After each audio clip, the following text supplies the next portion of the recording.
আপনার মূল প্রতিদ্বন্দ্বী কে? তৃণমূল না সিপিএম? কেউ নয়। কেন? তারা কেন নয়?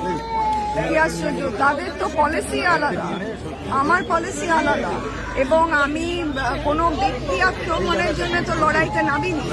আমার কথা হচ্ছে দুর্নীতির বিরুদ্ধে লড়াই, তো সেখানে আমার কে প্রতিদ্বন্দ্বী? কোন কোন ইস্যু নিয়ে মানুষের কাছে যাচ্ছেন ভোট প্রচারে? অনেক ইস্যুস আছে। কি কি আছে তার মধ্যে? আমাকে তো প্রধানমন্ত্রী 100টা কর্মসূচির কথা বলেই দিয়েছে, তার মধ্যে অনেক আছে। এখন কি সবকটা বলা যাবে? একটা বলছি, করিমপুর টু কৃষ্ণনগর রেলপথ, এছাড়া আছে পলাশী সুগার মিলটা আবার বাঁচিয়ে তোলা, এরকম অনেক আছে।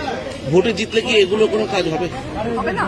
মানুষের সেবা করলে আমার জেতা বা হারাটা তো কথা নয়, আমি তো সেবা করছি। এখন তারা স্বতঃস্ফূর্তভাবে আমার কাছে এগিয়ে আসছে এবং তাদের প্রবলেমসগুলো তারা বলছে।